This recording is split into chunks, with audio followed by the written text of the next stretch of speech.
The radio crackled to life, and Ethan Cole barely looked up from his coffee. It had been a slow shift, too slow. That never sat well with him. Quiet nights meant the chaos was waiting just around the corner. Unit 3, respond to an unresponsive infant. Address 482. Willow Lane, CPR in progress.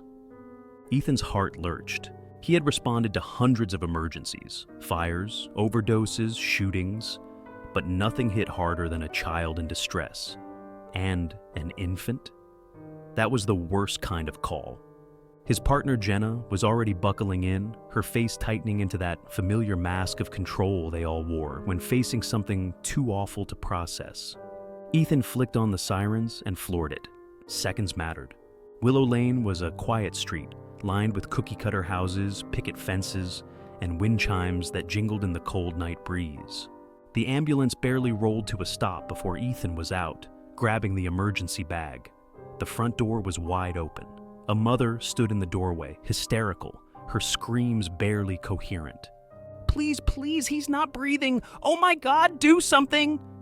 Ethan pushed past her, moving fast. The living room was a blur.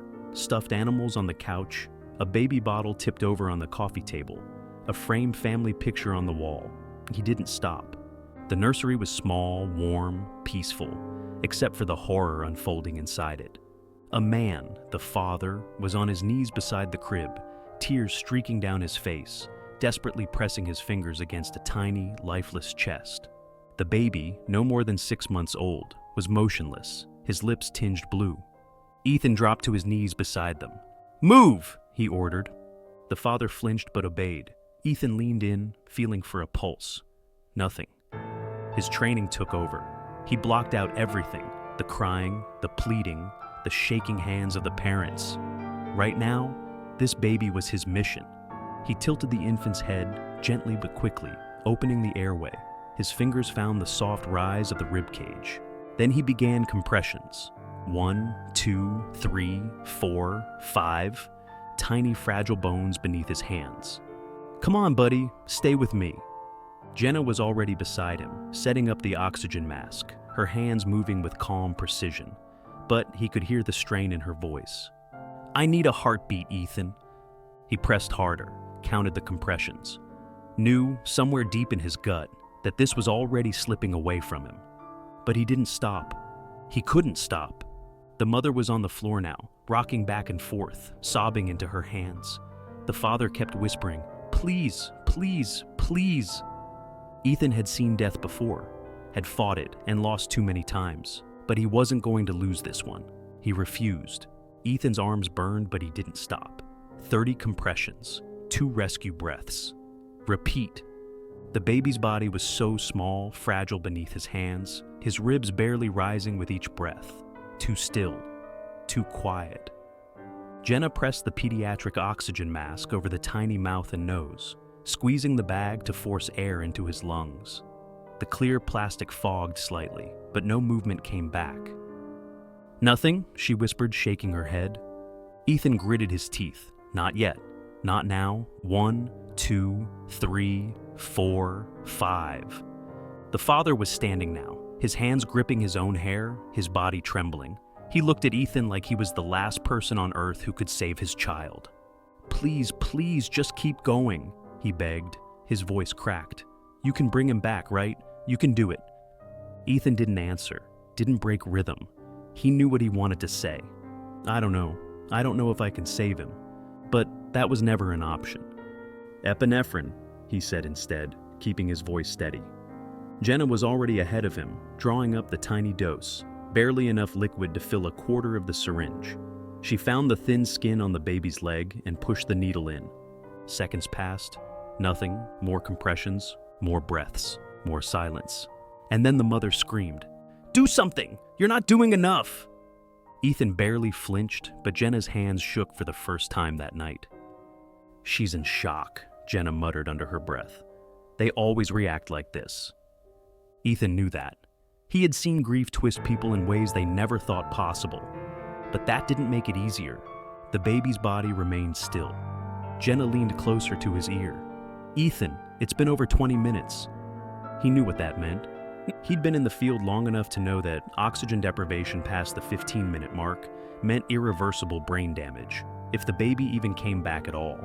He knew the numbers, but numbers didn't mean a goddamn thing right now. He switched to two-finger compressions, pushing harder, desperate for a miracle. But there was no heartbeat, no breath, no sign of life. Jenna touched his arm. "Ethan, we have to call it." He stopped. The silence was deafening. The mother sobbed violently, her body folding in on itself. The father sank onto the carpet, staring at his son's still chest, his mouth opening and closing, no words coming out. Jenna reached for the radio to call the time of death. And then, the father lunged forward, grabbing Ethan by the shirt. No, you don't get to stop. Keep going, keep going." His fingers were tight, almost choking. His face was red, twisted in agony. "I swear to God, I'll sue this whole fucking department if you stop," the man howled. "You don't get to stop. You don't get to tell me he's gone. Keep trying." Ethan didn't move, didn't speak, because the father wasn't talking to him. He was pleading with the universe, bargaining with death. And Ethan had no idea how to tell him that there were no deals left to make. Ethan didn't move. The father's fists were tight in his shirt, his body shaking with rage, grief, and desperation. His knuckles had turned white from the sheer force of his grip, and for a split second, Ethan thought he was going to throw a punch. Ethan didn't blame him. How do you react when someone tells you your child is dead? What do you do when everything in your world, the past, the future, every hope and dream, vanishes in an instant? You lash out. You beg. You demand that reality bends to your will. But reality doesn't give a damn. Jenna was already stepping forward, her hands raised in a calming motion. "Sir, I know this is—" "No, you don't know. You don't fucking know," the father roared, finally shoving Ethan backward. Ethan didn't react. He let himself stumble back a step, didn't put up his hands to defend himself. Because none of this was really about him. The father's chest was heaving, his whole body wild with emotion. His eyes full of anger and despair, so deep it made Ethan's stomach turn. The mother was still on the floor, sobbing uncontrollably, whispering to herself in a soft, choked mantra.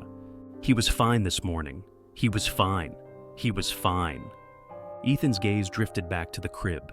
The baby was still there, still lying so still, still so tiny, still gone. This is the part of the job no one talks about. The moment when everything stops, when all the training, all the procedures, all the adrenaline crashes into a brick wall of failure. When the world demands a miracle, but there's nothing left to give. Ethan took a slow, steady breath.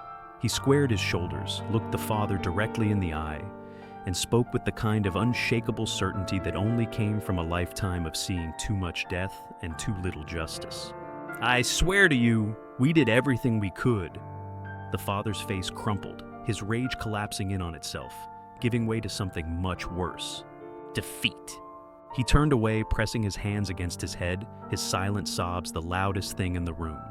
Jenna took over, gently guiding him toward the couch, speaking in soft, measured tones. Ethan heard none of it. He was still staring at the tiny, lifeless body. The baby blanket was still warm from all the compressions. And suddenly, Ethan had to get out. The inside of the ambulance was too quiet. Ethan sat in the back, staring at nothing, his hands resting on his knees. He could still feel the weight of the baby's tiny chest beneath his palms. He could still hear the desperation in the father's voice, the mother's hollow cries. Jenna slid into the driver's seat and didn't say anything for a long time. Then, finally, "You did everything you could." Ethan swallowed, staring down at his hands. They were still shaking. "Yeah," he muttered, but it didn't feel like enough. The police were still at the house, taking statements, waiting for the coroner. The parents were inside a nightmare they would never wake up from. And Ethan? Ethan had to keep going. The job didn't stop. The next call would come, another life would hang in the balance, and he would do what he always did, answer it. But for now, he just sat there in silence, gripping a tiny baby blanket in his hands, feeling like the worst kind of failure,